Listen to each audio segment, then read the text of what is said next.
Hello, welcome to my channel. My name is Lizzie, and for today's video, we are talking about 2020's The Rental.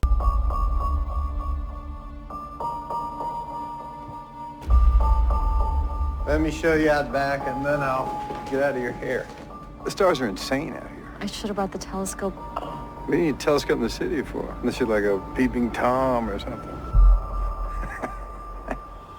So this is something that I just stumbled upon on Netflix, and I was surprised that I had not heard about this movie. And in all honesty, I'm a little surprised at the lack of attention this film got, because it is written, directed, and produced by Dave Franco, who, granted, I guess is more known for his comedy, so maybe him doing a horror film seemed a little out of pocket, but it also has a really fantastic cast. It has his amazingly talented wife, Alison Brie, who some of you will remember her from Scream 4. She's also been in a ton of stuff. Community, I think, is probably what she's mostly known for, but I, of course, love her in Scream 4. She's one of those actresses, I always forget that she's in that, because she's so good and so talented that you kind of forget who she is. Like, she's so good at playing these roles that I forget it's her, which I think is a really good thing for an actress, and she did really well in this. It also has Jeremy Allen White from Shameless fame. So it's got a very good cast of actors. I also saw that the other two leading actors in this were Dan Stevens and Sheila Vaughn. Have also been horror films as well, but I didn't really personally recognize them. So it's definitely got like a fantastic cast of people, and given that it's got kind of these, I feel like, well-known actors, and having been written and directed and produced by James Franco, I would have expected a film like this to get more attention, and the fact that it didn't was really surprising to me. I myself really enjoyed this film. It's a bit of a thriller, psychological, with a little bit of slasher in it. Not like a full-on slasher film, but it definitely has its slasher moments throughout it, especially more so towards the end. It's definitely more of a suspense type of film, which I really enjoyed. So it is about these two couples. Dan Stevens' character and Jeremy White's character play brothers, and they bring along their significant others to this kind of cabin in the woods rental, and things kind of go awry. So right away we are kind of greeted with this tension between Mina, Sheila Vaughn's character, and the man that's renting it, because she's a woman of Middle Eastern descent, and she initially tries to rent the place and is denied. But when Charlie, Dan Stevens' character, applies within the next hour, he is approved. So there's already kind of that tension there. Definitely plays a part of contention throughout the film. Now, the film definitely does have a lot of drama that happens, but throughout it we end up having Mina and Charlie hook up.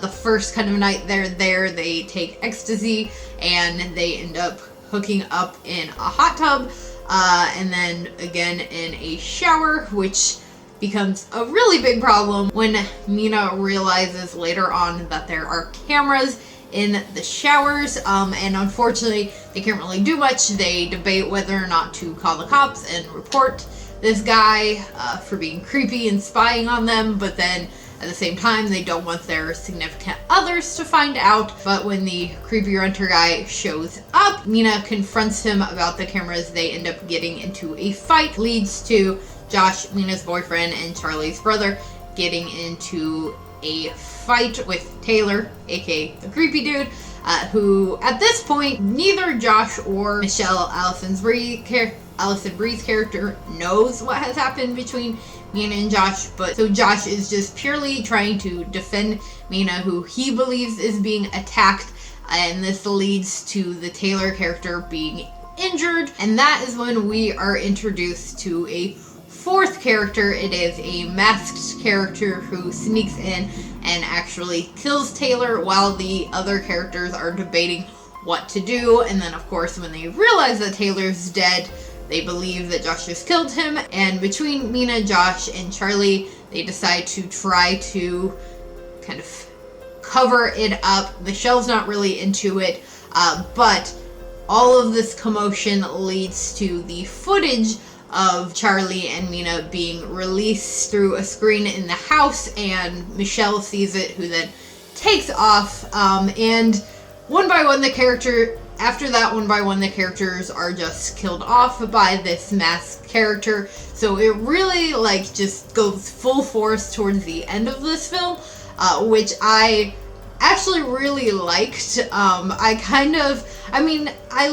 Obviously I like slasher films that are like that, where we have these moments of intenseness. I always find a way to tie back to Scream, but like Scream, I mean, it's got some kills, usually in the beginning, one or so throughout, but really towards the end is where they really go for it, which is what this film did, and I really liked that. And it does do one thing that I really liked, which is that it kind of ends with really no rhyme or reason. We don't know who this guy is and really why he's doing what he's doing. He's just kind of doing it for the sake of doing it. We do end up seeing him take all of his equipment from this rental, and then we see him get another rental place, going through the same thing in another rental. He duplicates a key, he sets up cameras and sound footage, hides all that, and is like spying on people. And the last kind of cut away is him, we see through the eye of the camera, him coming in to attack somebody, and it fades to black and the credits roll. And I really liked that. I liked it ending with us not knowing, not really having a rhyme or reason, it just happening to happen, because those are kind of the scariest types of killers, is when no revenge, no rhyme or reason for their actions, they just do it to do it, is definitely terrifying, especially as someone who also listens to true crime. Those kind of stories are always just so scary, and that's what this film does, and I really liked it. And as far as I'm aware, this kind of James Franco's first little step into horror. I don't know if it's his first writing debut, but I think that he did a really good job, and so did the entire cast.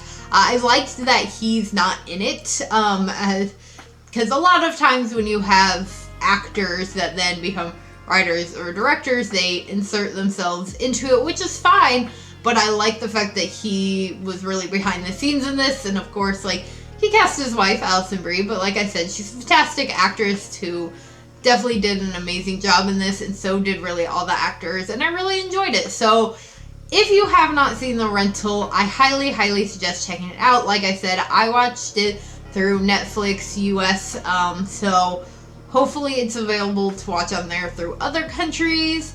If you have seen The Rental, let me know what your thoughts were on it. If you did enjoy this video, please do give it a big old thumbs up, and make sure you hit the subscribe button for more horror related content, and I will see you all again later with another video.